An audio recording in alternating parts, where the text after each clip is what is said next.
In a couple of weeks, we're headed into fall, and I always tell myself around this time of year that I'll be done with all of my orchid chores, and that's hardly ever the case.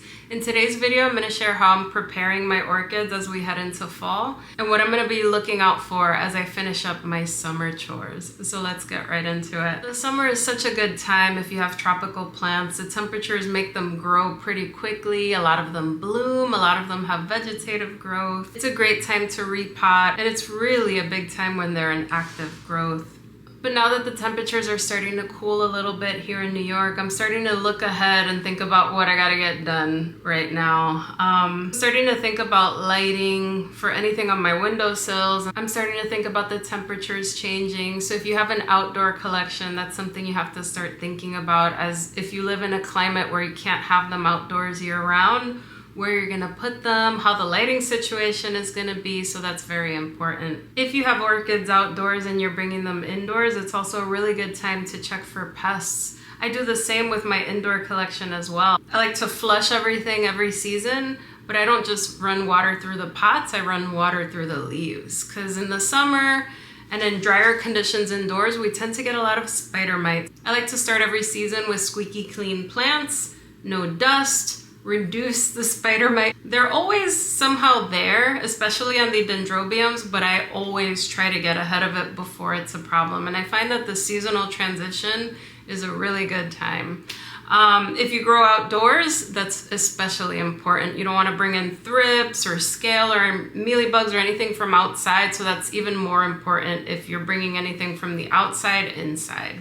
I'm also starting to think about my orchids that go into dormancy, like my Dendrobium nobilis. So now the temperatures are hitting about 60 in the upper 50s at night, which is really nice. So I'm starting to think about just leaving them outdoors moving forward. I'm still watering them properly, but now that the temperatures are gonna cool a little bit, I wanna get that process started. They're usually outside until the first frost, before the first frost, but that's what triggers their blooms. And I want to get a good bloom show this year, so I'm starting to get ahead of it, and I'm going to start getting them outdoors in the next couple of weeks so that they can take advantage of the cooler nights. Okay, the big thing for me is repotting. Repotting is a lot of work, a lot of effort. I'm going to take an entire weekend not only to water and flush this entire collection, but repot everything that needs repotting. I have a couple of orchids that are growing out of pots. I have some orchids that I need to divide that are too crowded in pots. I probably have to repot about 50. I want to take an entire weekend and just get it all done. By the end of fall, I want to be in a state where I can relax a little bit, not have to worry about anything.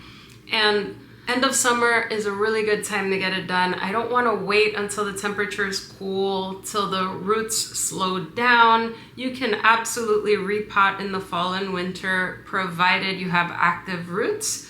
But I want to get it all done now, and I just find that this is a time where lots of my orchids are growing roots, whereas in the fall and winter, a lot of them slow down. So this is a great time to tackle the majority of my collection. So I'm going to take a weekend, either this weekend or the next one, and just get it all done. The roots also do tend to establish faster now that it's warm, and it's still gonna be warm here for another month or two. So the nights are starting to get a lot cooler. The temperatures have been dropping from like 90, 95 Fahrenheit to about 75, 80, which is fantastic. It's still great weather for them, but I just find that they establish a little bit faster when it's warm. I'm starting to think about fertilizer as well. I'm not changing anything just yet. I like to fertilize weekly, so I don't change too much aside from orchids that are dormant or orchids that need heavier feed, like Phalaenopsis or Catasetums. Those generally get a little bit more.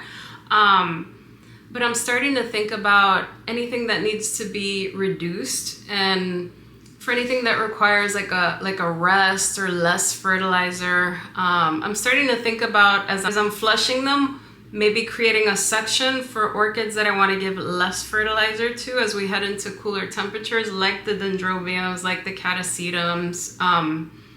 And I'm just starting to think about tapering back. I'm not doing it just yet, but I just want to get organized in my mind. And by that, I mean, let me separate the ones that don't require as much moving forward, The Nobiles will give me a million keikis if I keep fertilizing them when they're done, when they're mature, when they should be flowering. So that's also something I'm considering, along with bringing them outside. So I'll just start putting some to the side if they don't need it.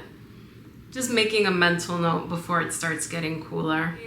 I noticed yesterday that the light is changing a little bit. I'm getting some intensity in some windows in my apartment that I didn't have. So in the fall, the angle of the sun changes. So you have to keep that in mind as well. Are there orchids that are getting more intense light than they used to? It's definitely possible depending on the angle, depending on your window orientation. So I've noticed it with my south-facing windows in the back, they're getting more intense for now.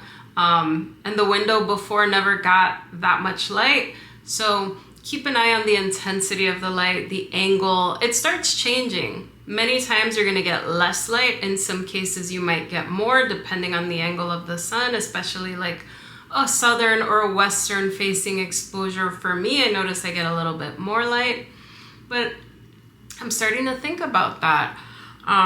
Pull anything back that might be getting too much, or move something a little bit closer if it's not getting enough. And also with my grow lights, I'm not doing it yet, but I like to reduce the light by 1 hour. So seasonally, I like to change the light. As you guys know, some species orchids are triggered by a day-night light differential. So in the summer, I tend to do 14 hours, in the spring and fall 13, and in the winter 12 hours under LED lights. Not doing it yet, but that's coming in a couple of weeks when we head into fall. I'm also looking for spikes. So the entire summer we've been actively growing, especially the Hoyas as well. I have not mentioned them for a bit, but Hoyas grow a ton in the summer. So I'm watching out for flowers, especially on the Hoyas. A lot of the Cattleyas, they pushed out lots of new growths. So as we head into fall, I'm expecting a lot of blooms, a lot of buds. I have a little bit of a bloom lull right now. I have just a few orchids blooming right now. This is one of them. This is my Pawella Spots, a Richard Mueller hybrid. Isn't it beautiful? So I don't have that many right now, but I expect a lot more coming in. I have some dendrobiums blooming as well, but I check for spikes because remember, a lot of these orchids have been actively growing. So a lot of the growths are very large and a lot of them are gonna start pushing buds. Like Pawella Spots has a sheath coming in right here with 2 buds. So I'm keeping an eye out for spikes and I expect lots of blooms towards the end of the summer and early fall just because they spent so much time growing. So in the early fall, I tend to have a lot of blooms. The last thing that I'm gonna do as I'm repotting is I'm gonna clean my growing area. I'm gonna take my growing mats and I'm gonna scrub them down. A lot of times they get dirty through the seasons. Sometimes, especially if you use clay pots, they get algae through the pot. It seeps through and it gets those mats dirty. So I'm gonna clean everything really well. I'm gonna get rid of any dried sheaths, any dried buds. I try to go through every week and get rid of dead flowers, but in the back on the floor, it tends to accumulate. So I'm gonna take advantage, clean everything very thoroughly, especially after I flush everything. I wanna make sure everything is squeaky clean and pest-free as we head into fall. I'll probably keep things simple. I'm probably gonna order some bark that's cheaper because a lot of what I need to repot needs to be repotted pretty frequently. I have really good New Zealand bark. But for my Richard Mueller hybrid, since I have to repot them so often, I'm thinking of getting the Better Grow mix. I used it once before. They have a special mix with perlite and charcoal. I used it a while back. I thought it was good.